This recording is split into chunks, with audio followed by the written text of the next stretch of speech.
اچھا، قرآن مجید میں حضرت ابراہیم علیہ السلام جو ہیں، اللہ کے بہت بڑے نبی ہیں، انہوں نے ایک دعا مانگی جس میں انہوں نے اپنی اولاد کے بارے میں بھی امامت کے لیے دعا کی۔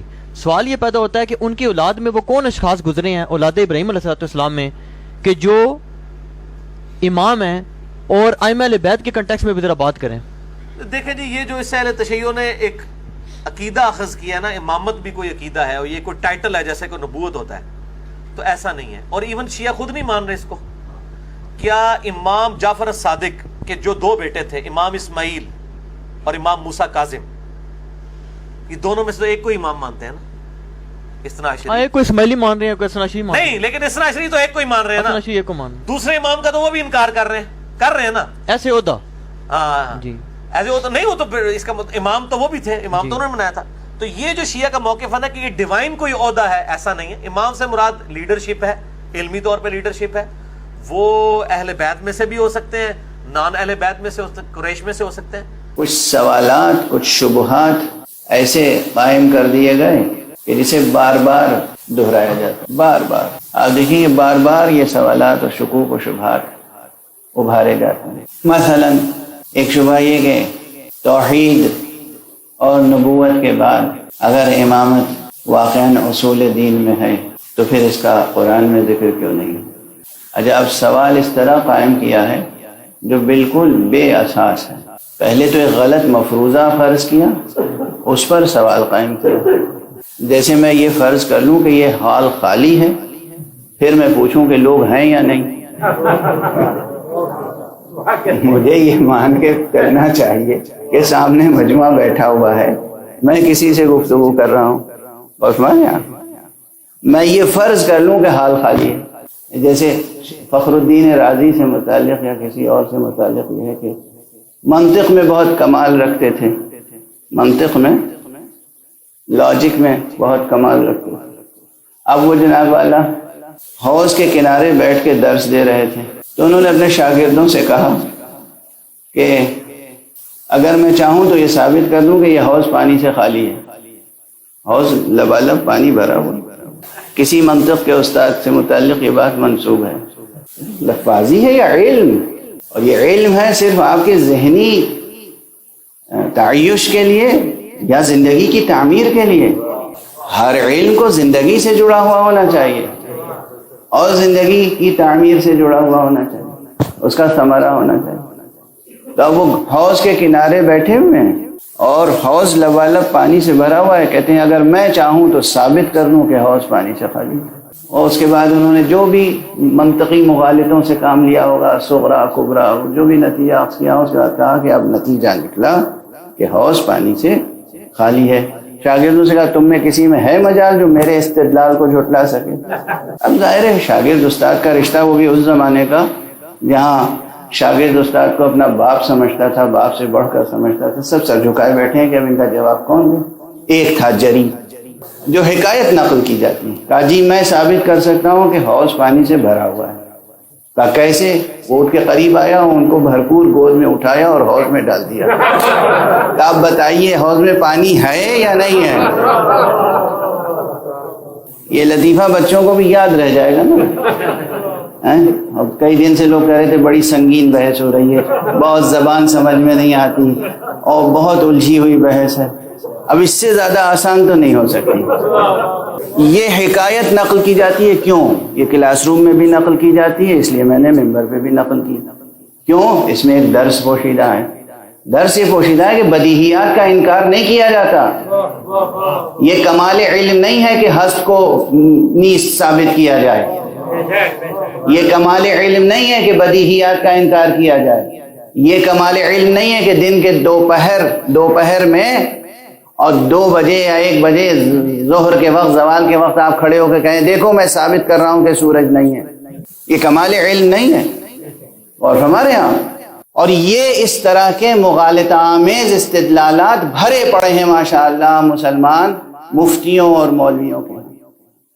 افسوس اس بات کا۔ اور جو سوالات قائم کیے جاتے ہیں وہ بھی اسی طرح کے کہ پہلے تو ایک غلط مفروضہ قائم کیا، یعنی جو فرض کی بات آپ نے وہ غلط ہے، اس غلط مفروضے پر ایک سوال قائم کیا، اب ہمیں مکلف کر رہے ہیں کہ آپ جواب دیجیے۔ اس کا یہ واضح رہے کہ یہ اسی طرح کا سوال ہے. امامت کا قرآن میں کیوں نہیں تذکرہ ہے؟ کہاں تذکرہ نہیں ہے؟ امامت کا قرآن میں تذکرہ نہیں ہے. قرآن خود امام ہے اور قرآن کے مضمون کا محور امامت ہے. قرآن مجید کے مضمون کا، موضوع کا محور امامت ہے. وہ نظام جو قرآن مجید نے معاشرہ انسانی کی تنظیم کے لیے دیا ہے، اس نظام کا نام امامت و ولایت ہے. اور اتنا جامع، اتنا کامل بیان قرآن مجید میں امامت کا موجود ہے، اس کے اپنے انداز میں. قرآن مجید کی شان بلاغت وہی کہ جہاں الفاظ کے کوزوں میں معانی کا کوثر سمویا ہوا ہوتا ہے. ایک ایک فقرے میں پوری بحث سموئی ہوئی ہوتی ہے. تو پہلے تو قرآن مجید کے لہجہ شناس بنیے، پہلے تو قرآن مجید سے استنطاق کی استعداد پیدا کیجئے. یہ سیکھیے کہ قرآن مجید پڑھتے کیسے ہیں اور قرآن مجید سے کچھ پوچھتے کیسے ہیں، قرآن مجید سے سوال کیسے کرتے ہیں. اور یہ اس وقت تک آپ کو آئے گا نہیں جب تک کہ زیر ممبر صاحب سلونی بیٹھیں گے نہیں. جواب تو میں عرض کروں گا، لیکن بعض نکات کی طرف، جو نکات بہت واضح ہیں لیکن پھر بھی ان کی طرف توجہ دلانے کی ضرورت ہے. امامت سے پہلے کیا ہے؟ نبوت. اور نبوت سے پہلے کیا ہے؟ توحید. یہ نبوت اور توحید کو بھی کیا آپ نے قرآن سے سیکھا ہے، سمجھا ہے؟ نبی کی شناخت اور خالق کی شناخت قرآن سے ہوگی یا عقل انسانی سے؟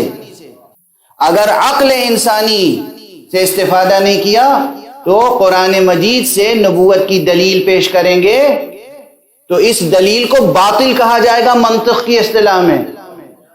کیوں؟ اس لیے کہ دور لازم آئے گا. دور کسے کہتے ہیں؟ دور سمجھ لیجئے، اب یہ بالکل پیور علمی مسئلہ ہے. کبھی بھی آرگومنٹ کے لیے، ایویڈنس پیش کرنے کے لیے، آرگومنٹ اور پروف پیش کرنے کے لیے یہ یاد رکھیے دور کسے کہتے ہیں. دور، اب بالکل پھر ویسی مثال دوں نا کہ بچے تھوڑا ہنس بھی لیں اور یاد بھی رکھیں. دو شخص کھڑے ہوں، دو شخص اور کوئی تیسرا نہ ہو، تیسرا صرف سوال کرنے والا ہو. ایک کا نام ہو مثلا عمرو اور دوسرے کا نام ہو بکر، اور پوچھا جائے کہ عمرو صاحب کے والد کون ہیں؟ کہا جائے بکر. اب بکر کے والد کون ہیں؟ کہا عمرو. Is it possible? یہ صحیح ہے؟ کریکٹ ہوگا آنسر؟ عمرو اور بکر دونوں کا نسب نامہ مجہول ہو جائے گا. اگر اس قسم کا جواب دیا، اگر اس قسم کا جواب دیا، یہ دو ہی ہے، تیسرا کوئی نہیں ہے، ایک عمرو ایک بکر. کہا عمرو کے والد کون ہے؟ کہا بکر. بکر کے والد کون ہے؟ عمرو. جواب غلط. اسے کہتے ہیں دور. دور یعنی کسی چیز کو بیک وقت موجود اور بیک وقت ناموجود مان لینا، یعنی تناقض، واضح تناقض، صریح تناقض. عامر کے والد اگر بکر ہیں تو اس کا مطلب یہ کہ جب بکر تھے تو عمرو نہیں تھا، عمرو نہیں تھا تو بکر کا وجود تھا. بکر پھر والد ہوا تو عمرو وجود میں آیا. ٹھیک ہے نا؟ اب آپ دوبارہ کہہ رہے ہیں، جب ہم کہہ رہے ہیں بکر کا والد کون ہے، کہہ رہے ہیں عمرو. اس کے معنی یہ ہے کہ عمرو تھا، بکر نہیں تھا. عمرو کی سبب سے بکر وجود میں آیا. تو دور اسے کہتے ہیں کہ آپ کہہ رہے ہیں عمرو تھا بھی نہیں بھی تھا، بکر تھا بھی نہیں بھی تھا. واضح ہوئی بات؟ دور سمجھ میں آیا؟ اب یہ ایسی مثال دی ہے جو بھولیں گے نہیں آپ. یہ نہیں کہیں گے کہ موٹی موٹی اصطلاحیں، ٹرمینالوجیز فلسفی کے علاقے ممبر پہ ہم لوگوں کے اوپر ایسے انڈیل دیتے ہیں کہ مجبور ہو کہ ہم لوگ کہیں ہاں صاحب آپ بہت پڑھے لکھے آدمی ہیں، مان لیا.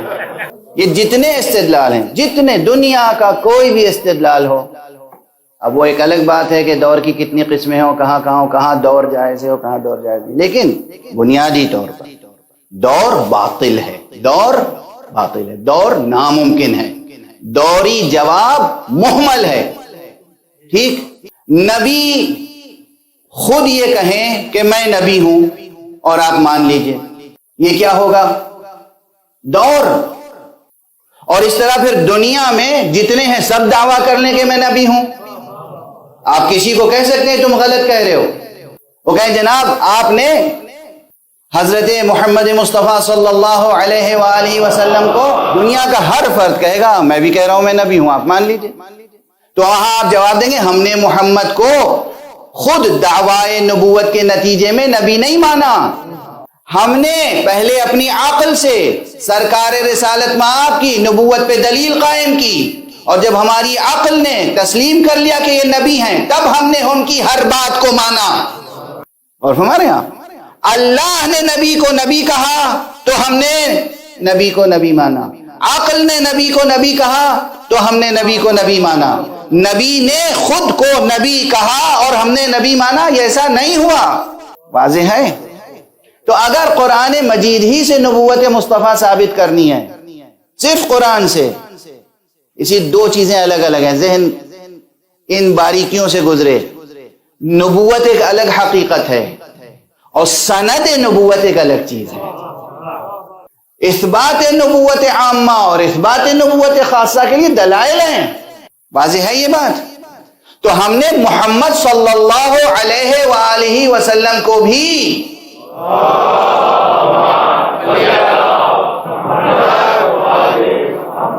قرآن سے نبی نہیں مانا، ہم نے ان کو پہلے نبی مانا، پھر ان کی زبان مبارک سے قرآن کو بطور سند تسلیم کیا. اور اب آپ آگے بڑھیے، خود قرآن مجید میں توحید کی بحثوں میں جائیے. قرآن مجید میں عقل انسانی کی رہنمائی کے لیے ایسے قضایا بیان ہوئے ہیں، ایسی دلیلیں بیان ہوئی ہیں جہاں یہ ثابت کیا گیا ہے کہ خدا ایک ہے. لیکن یہ کہ خدا ہے اس کی کوئی دلیل قرآن مجید نے نہیں پیش کی ہے. خدا ہے اس کا اقرار عقل انسانی کرتی ہے، خدا ہے اس کا اقرار فطرت انسانی کرتی ہے. عقل و فطرت گواہی دیتی ہے کہ وہ ہے.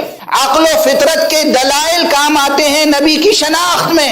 پھر نبی کی زبان سے جو کلام آتا ہے اسے ہم کلام اللہ اور سند رسول اللہ سمجھتے ہیں. تو یہ کہنا کہ قرآن سے ہر چیز ثابت کرے، قرآن سے تو ہم خدا کی ہستی کو بھی ثابت نہیں کرتے، ورنہ جو قرآن پہ یقین نہیں رکھتا اس کے آگے کبھی خدا کو ثابت نہیں کر پائیں گے. ہم اگر خدا کی وحدانیت کو ثابت کرنا چاہیں ایک ایسے شخص کے سامنے جو نہ رسول اللہ کو رسول سمجھتا ہے نہ قرآن پہ ایمان رکھتا ہے، اس کے سامنے اللہ کے وجود کو اور اللہ کی وحدانیت کو کیسے ثابت کریں گے؟ تو نہ ہم اللہ کی توحید اور اللہ کی ہستی کو قرآن مجید سے ثابت کرتے ہیں، نہ ہم نبوت کو قرآن مجید سے ثابت کرتے ہیں، نہ ہم امامت کو قرآن مجید سے ثابت کرتے ہیں پہلے مرحلے میں. یہ عقل انسانی ہے. اگر آپ انسان ہیں تو گفتگو کیجئے گا، عقل سے بیزار ہیں تو گفتگو نہ کیجئے گا. آپ کو عقل دی ہے اللہ سبحانہ و تعالیٰ نے، کس لیے؟ ہمیں کس لیے دی ہے عقل؟ واضح ہو گئی بات. تو یہ ایک مغالطہ ہے کہ قرآن مجید سے ثابت کیجئے، حالانکہ قرآن مجید سے ثابت ہے اللہ کا وجود بھی، اللہ کی وحدانیت بھی، نبی کی نبوت بھی، مولا علی کی امامت بھی، سب ثابت ہے. لیکن پہلے مرحلے میں کون ثابت کرے گا؟ عقل. آپ ایسے دین کو پیش کرنا چاہتے ہیں جہاں عقل کا کوئی مقام ہی نہیں ہے، جبکہ اللہ سبحانہ و تعالیٰ نے سب سے نفیس ترین شے جو خلق فرمائی ہے وہ عقل ہے، اور عقل آپ کو عطا فرمائی ہے. اور آپ زندگی کے چھوٹے بڑے ہر مسئلے میں لوگوں سے حجت کرتے ہیں، پیزار کرتے ہیں، کٹ حجتی کرتے ہیں، یا بہرحال بحث کرتے ہیں، جستجو کرتے ہیں، تحقیق کرتے ہیں، ریسرچ کرتے ہیں، اور ہر جگہ عقل کی ٹارچ ساتھ میں ہوتی ہے. بس جہاں مذہب کی بات آئی اس ٹارچ کو بجھا دیتے ہیں. اللہ کا کی ہستی اور اللہ کی وحدانیت عقل سے ثابت ہوتی ہے. پہلے جب قرآن نازل نہیں ہوا تھا اس وقت بھی عرب میں اللہ پرست اور اللہ کو یکتا ماننے والے تھے. جب قرآن نازل نہیں ہوا تھا اس وقت بھی عرب میں تھے کہ جو اللہ پر یقین رکھتے تھے اور اللہ کی حمد و ثنا کرتے تھے اور اللہ کی بندگی کرتے تھے، اللہ کی عبادت کرتے تھے. قرآن نازل نہیں ہوا تھا. انہوں نے کس طرح پہچانا کہ خدا ہے؟ انہوں نے کس طرح پہچانا کہ خدا ہے؟ جا کے آپ تحقیق کیجئے. اگر میں نام گنانا شروع کروں، اور صرف بنی ہاشم میں نہیں، یہ بھی یاد رکھیے گا، خاندان پرست نہ سمجھیے گا. ہم خدا پرست ہیں، ہم مولا پرست ہیں. ہم اللہ کو مولا سمجھتے ہیں یا اسے مولا سمجھتے ہیں جسے اللہ نے مولا کہا؟ ہم ہر ایک کو اپنا مولا اور آقا و مقتدا اور سید اور امام نہیں سمجھتے. ہم خاندان پرستی کبھی نہیں کرتے، ورنہ ابو لہب پہ لعنت نہ کرتے، ابو طالب پہ سلام نہ کرتے. بس نام آ گیا کیا پیارا، کیا نورانی، کیا عظیم نام آ گیا زبان پر. تو ایک جملہ اور کہہ کے چلوں، ابو طالب اس پیکر عقل ظاہری کا نام ہے جس نے قرآن مجید کے بغیر محمد کو نبی پہچانا. عقل دشمن کی ترکیب تو سنی ہوگی آپ لوگوں نے. بہت سے لوگوں کو لوگ کہتے ہیں یہ شخص، ارے یہ تو عقل دشمن ہے. ابو طالب چونکہ عقل مجسمہ عقل ہے، جس نے قرآن کے بغیر محمد کو نبی جانا. تو دنیا کے جتنے عقل دشمن ہیں سب ابو طالب کے دشمن ہو. اور مجھے کوئی جھٹلا نہیں سکتا اس بات پہ کہ ابو طالب نے اعلان کیا تھا، الم تعلموا انا وجدنا محمدا نبیا کموسیٰ خط فی اول الکتب. کیا تمہیں معلوم نہیں کہ ہم نے محمد کو نبی دیکھا ہے، نبی پایا ہے، اسی طرح جیسے موسیٰ نبی تھے. اور ہم جانتے ہیں کہ محمد، علم تعلموا، اس کیا عظیم شعر ہے یہ، کیا عظیم شعر. علم تعلموا انا وجدنا، یہاں دونوں دلیلیں ہیں. ہم نے محمد کو نبی پایا، اور تائید کے لیے دوسرے مصرے میں کہا کہ ہم نے ان کا نام پہلے آنے والی کتابوں میں پایا. علم تعلموا انا وجدنا محمدا نبیا کموسیٰ خط فی اول الکتب. اگر علم عروض کسی کو نہیں معلوم ہوگا تو اعتراض کرے گا کہ انہیں شعر صحیح یاد نہیں، کتبی کو کتبی کہہ رہے ہیں، حالانکہ ازراح عروض بھی درست ہے، ازراح لغت بھی. ابو طالب نے مصطفیٰ کے یہ نبوت کا کلمہ پڑھا. اور ہم نے، آپ نے، سب نے پہلے عقل سے کام لے کر، عقل اللہ نے دی اسی لیے تاکہ آپ سب سے پہلے کسی حقیقت کو اپنی عقل سے دریافت کریں. وجود حق عقل سے ثابت ہے، فطرت سے ثابت ہے. فطرت گواہی دیتی ہے کہ کوئی ہے، عقل گواہی دیتی ہے کہ کوئی ہے. اس کے بعد جب اس کا کلام ملتا ہے تو اس عقل و فطرت کی روشنی میں ہم طے کرتے ہیں کہ یہ کلام حق ہے. ہم اسی طرح جو تحریف ہو گئی جن کتابوں میں، اس میں دیکھ لیتے ہیں ہماری فطرت، پاکیزہ فطرت استشمام کرتی ہے نکہت کلام کو، اور ہماری عقل فرق کرتی ہے اور کہتی ہے یہ آیتیں اللہ کی معلوم ہوتی ہیں، یہ بندوں نے ڈال دی ہیں اس میں. تو عقل، تورات کی ہم پڑھتے ہیں آج عقل کی روشنی میں، انجیل پڑھتے ہیں عقل کی روشنی میں، قرآن بھی پڑھنے کے لیے کہا عقل کی روشنی میں. ہاں اب آتی ہیں اس کے بعد تفصیلات، جزئیات، سندیں. خدا کی قسم اگر انسان آزادانہ طور پر عقل و فطرت پاکیزہ، عقل سلیم اور فطرت مستقیم کی روشنی میں پورے آدم تا دم، پوری عالم و آدم کی تاریخ کا مطالعہ کرے تو وہ مطمئن ہوگا اس بات پر کہ لفظ امام اگر کسی پہ سجتا ہے بعد محمد مصطفیٰ صلی اللہ علیہ وآلہ وسلم تو وہ فرزند ابو طالب علی ابن ابی طالب کے علاوہ کوئی دوسری ذات ہو نہیں سکتی. میں نے 2 کلمات استعمال کیے، فطرت مستقیمہ و عقل سلیم. دل پاک ہو، دماغ بھی روشن ہو تو کوئی مسئلہ نہیں. اب اس کے بعد آتی ہیں شہادتیں. اب اس کے بعد شہادتیں قرآن مجید میں. امامت کے موضوع پر قرآن مجید نے جو روشنی ڈالی ہے جتنی جامع اور کامل، اس کے بعد کسی اور بحث کی ضرورت نہیں ہے. اگر ان آیات کے معنی اور ترجمے اور ترجمانی میں تحریف نہ کی جائے. اچھا کیا جن صاحب نے بھی سوال کیا، دل خوش ہوا کہ مجھے سعادت ملی کہ میں اس موضوع پر بھی کھل کے کچھ گفتگو کروں، اس لیے کہ یہ مسئلہ ہی تعویل قرآن کا ہے. اور اسی لیے میں اپنا 10 بار کا کہا ہوا جملہ دہرا رہا ہوں. ماہ مبارک رمضان تنزیل قرآن کا مہینہ ہے اور ماہ محرم تعویل قرآن کا مہینہ ہے. لفظ امام ملے گا قرآن میں، محرم بتائے گا امام کون ہے. اب ایک آیت کی طرف تیزی سے، آیت آپ سب کو یاد ہوگی، بہت سے ذاکرین برابر ذکر کرتے ہیں، کوئی میں پہلی بار تھوڑی اشارہ کروں، کیونکہ جو کلیدی بحث ہے، جو کلیدی مطلب ہے وہ تو وہی رہے گا. جو کلیدیں ہیں جو وہ بدلی نہیں جا سکتی. جب بھی کوئی پوچھے کہ نماز کا ذکر قرآن میں کہاں ہے تو آدمی یہی کہے گا اقیم الصلاۃ. لاکھوں نہیں کروڑوں بار ہر فقیہ ہر مجتہد یہی کہے گا. تو میں کوئی نئی آیت کی طرف اشارہ نہیں کر رہا ہوں اس وقت، اگرچہ بہت سے آیات ایسے ہیں جن کی طرف اشارہ کروں گا تو آپ کہیں گے کہ ہاں اس سے پہلے اس آیت کو اس رخ سے نہیں پڑھا تھا. لیکن آج چونکہ گفتگو شروع ہوئی ہے تو میں ایک آیت مشہور ترین، وَإِذِ ابْتَلَىٰ إِبْرَاهِيمَ رَبُّهُ بِكَلِمَاتٍ فَأَتَمَّهُنَّ. اور یاد کرو اس بات کو کہ جب اللہ نے ابراہیم کا امتحان لیا بعض کلمات کے ذریعے سے. یہ بھی کیا بیان قرآنی ہے. بلاؤں کے ذریعے سے نہیں کہا, مصیبتوں کے ذریعے سے نہیں کہا, قربانی کے ذریعے سے نہیں کہا, بے کلمات. یہ ایسا شان بلاغت قرآنی ہے یہ لفظ. اس میں نہ جانے کتنی چیزیں پوشیدہ ہیں. اس میں بہت سے اسرار اور راز پوشیدہ ہیں. اس میں بہت سے رازہائے قدرت بھی ہیں. اس میں بہت سے اسرار تکوین بھی ہیں. اس میں بہت سے اسرار و رموز تشریع بھی ہیں. بہت سی چیزیں ہیں اس میں. کلمات, اس ایک لفظ کلمات کی اگر تشریح کیجئے تو نہ جانے کتنے صفحات تحریر کرنے پڑیں گے. وَإِذِ ابْتَلَىٰ إِبْرَاهِيمَ رَبُّهُ بِكَلِمَاتٍ. یاد کرو جب ابراہیم کا امتحان لیا پروردگار نے, کس کے ذریعے سے؟ کلمات کے ذریعے سے. یہ کلمات کی بلاغت ویسے ہی عظیم الشان ہے جیسے جناب آدم کے واقعے میں اسماء کی بلاغت ہے. کَإِنِّي جَاعِلٌ فِي الْأَرْضِ خلیفہ. اور اس کے ضمن میں پھر جب بات آگے بڑھی تو کیا کہا؟ وَعَلَّمَ آدَمَ الْأَسْمَاءَ كُلَّهَا. اللہ سبحانہ وتعالی نے آدم کو اسماء کی تعلیم دی. جیسے اسماء کی بلاغت بے نہایت ہے, اسی طرح یہاں کلمات کی بلاغت بے نہایت ہے. وہاں بھی راز قدرت تھے جو اللہ نے آدم کے سپرد کیے تھے, یہاں بھی راز قدرت ہیں جو اللہ نے ابراہیم کے سپرد کیے ہیں.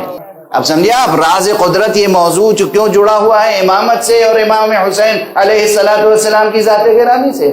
اجمالاً بس اتنا عرض کر رہا ہوں کہ اسے صرف ایک واقعہ مراد نہیں ہے. بے کلمات ہیں. کلمات کلمے کی جمع ہے. یعنی جو وہ پرچہ تھا امتحان کا, اس میں کئی چیزیں تھیں. کچھ تھیوریٹیکل پرچہ تھا, پریکٹیکل پرچہ تھا. پرچے میں کئی چیزیں تھیں. بے کلمات ایک چیز نہیں تھا. بے کلمت نہیں ہے, بے امر نہیں ہے, کوئی ایک امر نہیں تھا. بے کلمات. تو اس میں بہت سی چیزیں ہیں. یعنی اللہ سبحانہ وتعالی جسے امام بنانا چاہتا ہے تو اسے بہت سے علوم, بہت سے اسرار, بہت سے رموز, ناموس مشیت سے آشنا کرتا ہے, ناموس فطرت سے آشنا کرتا ہے, رازہائے قدرت سے آشنا کرتا ہے, اور کچھ چیزیں اپنی طرف سے اسے عطا کرتا ہے, کچھ اختیار دیتا ہے. اور سب سے بڑا اختیار تو وہ دیتا ہے کہ جو ایک فرد اپنے نفس پر اختیار رکھتا ہے. یہ چھوٹا سا لفظ جو آخر میں کہا, یہ بہت بڑی بحث ہے. سب سے بڑا اختیار اللہ جو دیتا ہے اپنے اولیاء کو, ائمہ کو, نبیوں کو, رسولوں کو, وہ یہ اختیار دیتا ہے کہ وہ اپنے نفس پہ اتنا اختیار رکھتے ہیں کہ پورے اختیار کے ساتھ باطل سے دور رہتے ہیں, حق پر گامزن رہتے ہیں, خدا کے رازوں کے امانت دار رہتے ہیں. کہیں بھی دنیا کا غبار اڑ کے ان کے دامن پہ جم نہیں سکتا, بیٹھ نہیں سکتا. اور اس کے بعد جب کامیاب ہو گئے تو کیا حق سبحانہ و تعالی نے فرمایا؟ انی جاعلک للناس اماما. ابراہیم اب ہم تمہیں تمام انسانوں کے لیے امام بنا رہے ہیں. یہ امام کا لفظ یہاں آیا یا نہیں آیا؟ میں نے غلط آیت پڑھ دی. جب لفظ امام صراحتاً موجود ہے, اور یہ ہے کہ اللہ نے کہا کہ میں تمہیں امام بنا رہا ہوں, اسی طرح جیسے آدم کو کہا تھا کہ میں آدم کو خلیفہ بنا رہا ہوں. اب یہ بحث الگ کروں گا کہ آدم کے ہاں لفظ خلیفہ کیوں آیا, ابراہیم کے ہاں لفظ امام کیوں آیا. امامت ابراہیمیہ اس کا تذکرہ قرآن مجید میں موجود ہے صراحت کے ساتھ. اور پھر یہی نہیں, اللہ فرما رہا ہے میں امام بنا رہا ہوں تمہیں تمام انسانوں کے لیے. اس کو جناب ابراہیم نے یہ نہیں کہا, یہ نہیں سمجھا کہ بس ایک چیز مل گئی ہمیں, اب ہم اپنے بعد جس کو چاہے امام بنا دیں,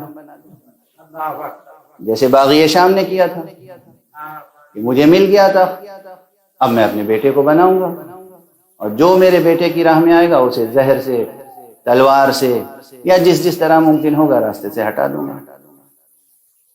یہ طاغوتیت کی, شیطنت کی فکر ہے. ابراہیمی کچھ اور ہے شان. وہ کہتے ہیں اللہ نے ہمیں امامت دی ہے تو اس کا مطلب یہ عہدہ الہی ہے. اب خواہش تو ہے میری نسل میں بھی رہے, تو خود نہیں فیصلہ کرتے, وہیں کہتے ہیں کہ وَمِن ذُرِّيَّتِي, اے پروردگار اور میری ذریت سے, یعنی میری نسل میں بھی یہ عہدہ رہے گا. اللہ بھی جواب میں یہ نہیں کہتا کہ بھائی ہم نے دے دیا تمہیں, اب تم جسے چاہو اپنے بات بنا لو. دیکھیے نا, اب اس ماحول میں تو اسی انداز سے مطالبہ کیے جا سکتے ہیں. وَمِن ذُرِّيَّتِي, ابھی تمہیں بنا دیا امام. اب حق سبحانہ و تعالی نے بھی فرمایا کہ لا ینال عہدی الظالمین، دیکھو یہ میرا عہدہ ہے. اب سمجھ میں آیا؟ امامت کو کہہ رہا ہے پروردگار یا کسی اور چیز کو؟ اللہ امامت کو اپنی طرف اپنا عہد کہہ رہا ہے یا بندوں کا شورا؟ انی جاعلک للناس اماما قال رب ومن ذریتی قال لا ینال عہدی الظالمین، میرا عہدہ ظالمین تک نہیں پہنچے گا. یعنی اب اپنی نسل کی تربیت کرو. جو خطا کار ہوگا، مجرم ہوگا، ظالم ہوگا، وہ امام نہیں بن سکتا. یہاں وعدہ چھپا ہوا ہے کہ جو معصوم ہوگا وہ امام بن کے رہے گا. اس ایک بیان قرآنی میں لفظ کلمات کی بلاغت، لفظ امام کا وجود، لفظ عہدی کی بلاغت، لا ینال عہد الظالمین، یہ پورا مضمون یہاں یہ تین باتیں ثابت ہوتی ہیں کہ امامت الہی منصب ہے، اللہ ہی دیتا ہے. اللہ یہ ظالموں کو نہیں دیتا، معصوم کو دیتا ہے، اور اسے دیتا ہے جسے کلمات و اسرار بھی دیے ہوں. یعنی دو چیزیں اہم ثابت ہو گئی، علم امام اور عصمت امام. علم امام، عصمت امام، عہدہ امامت. عہدہ امامت کا تعلق خدا سے.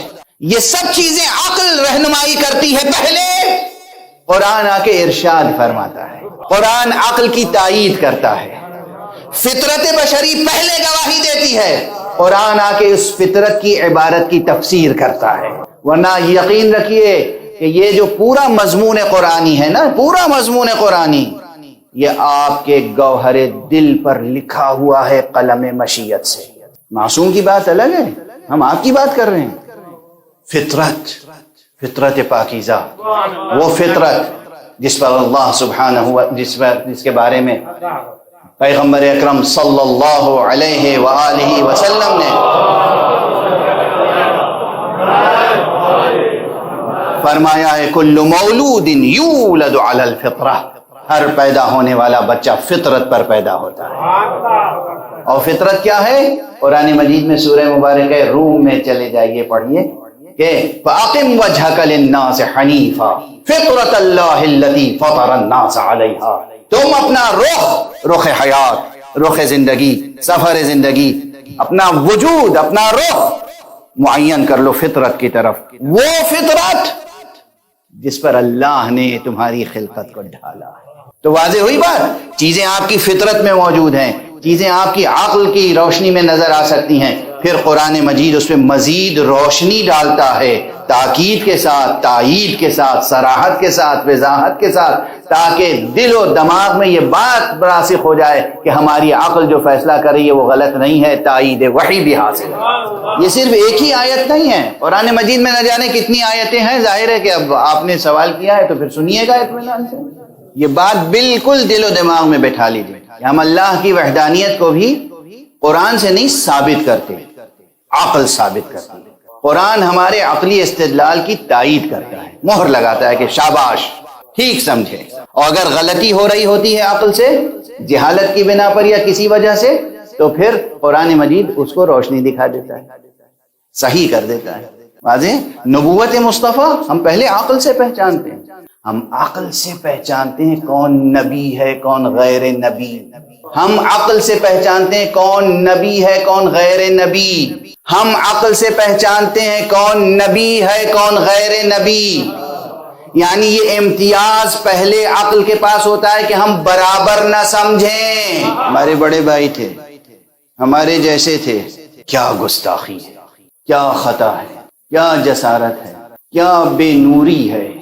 مصطفیٰ صلی اللہ علیہ وآلہ وسلم ہمارے جیسے تھے. اسی طرح قیاس کریں گے.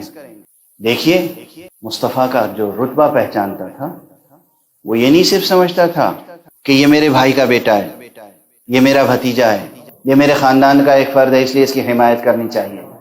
ورنہ حمایت کی ایک حد ہوتی ہے. وہ سب کچھ رکھنے کے باوجود جانتا تھا کہ مصطفیٰ ہے. اس لیے شعیب ابی طالب کے زمانے میں اپنے جگر کے ٹکڑوں کو اس کو بچانے کے لیے اس کے بستر پہ ڈال دیتا تھا. یہ یقین جھلک رہا تھا کہ یہ جانتا ہے کہ مصطفیٰ ہمارے جیسا نہیں ہے, مصطفیٰ بلند ہے, ہمیں اس کی حفاظت کرنی ہے, ہمیں اس کی متابعت کرنی ہے, ہمیں اس کی پیروی کرنی ہے.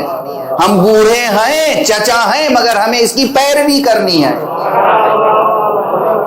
ہمیں اس سے نہیں کہنا ہے کہ بیٹے بھتیجے تو جوان ہے مجھے بچا لے, بلکہ مجھے اس کو بچانے کے لیے خود کو قربان کرنا ہے. یہ فراست مومن, یہ فراست ابو طالب, یہ ہے عقل ابو طالب. ورنہ ساری دنیا کا دستور ہے, بیٹے میں بوڑھا ہو گیا ہوں, میں بھتیجے, میرے بھتیجے, یہ قریش مجھے بہت ستاتے ہیں, اب مجھے بچا لے ان کے پتھروں سے, مجھے بچا لے ان کے حملوں سے. تو جوان ہے بیٹے, میں بوڑھا ہوں, اب تو مجھے بچا یا میں تجھے بچاؤں گا. مگر معلوم ہے کہ یہ مجھ جیسا نہیں آئے, یہ میری آغوش میں امانت ہے اللہ کی. یہ مصطفیٰ ہے, هو المصطفیٰ من سرها وصمیمها. یہ مصطفیٰ ہے, اللہ کی امانت ہے, اللہ کا چنا ہوا بندہ ہے. اور میں کتنا ہی بوڑھا ہو جاؤں, مجھے قربان ہونا ہے, اسے بچانا ہے. مجھے اپنے جگر کے ٹکڑوں کو قربان کرنا ہے, مگر اسے بچانا ہے.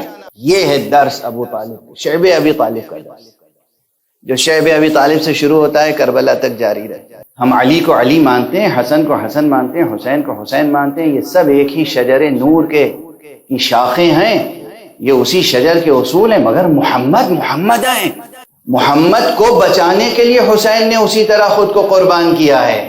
محمد کو بچانے کے لیے قربانی دی ہے حسین نے, جیسے محمد کو بچانے کے لیے ابو طالب قربان ہوتے تھے اور اپنے بچوں کو قربان کرتے تھے. پیغمبر نے کہا تھا انا حسین منی و انا من حسین, لیکن حسین نے خود کو قربان کیا اس کے لیے, محمد کو بچانے کے لیے. واضح ہے. بس گفتگو تمام, وقت بالکل ختم ہو چکا. وہ جو تربیت کی تھی نا شعب ابی طالب میں, حضرت ابو طالب اپنے تمام بچوں کو, بیٹوں کو, غلاموں کو نہیں. یہ رات کی تاریکی ہے, ایک شخص کو بچانا ہے, آنے والے ظالم کو دھوکہ دینا ہے, سیدھی سی بات ہے, تاکہ وہ دھوکہ کھا جائے اور سمجھے کہ یہاں محمد لیٹے ہوئے ہیں, یہ بستر خالی نہیں ہے.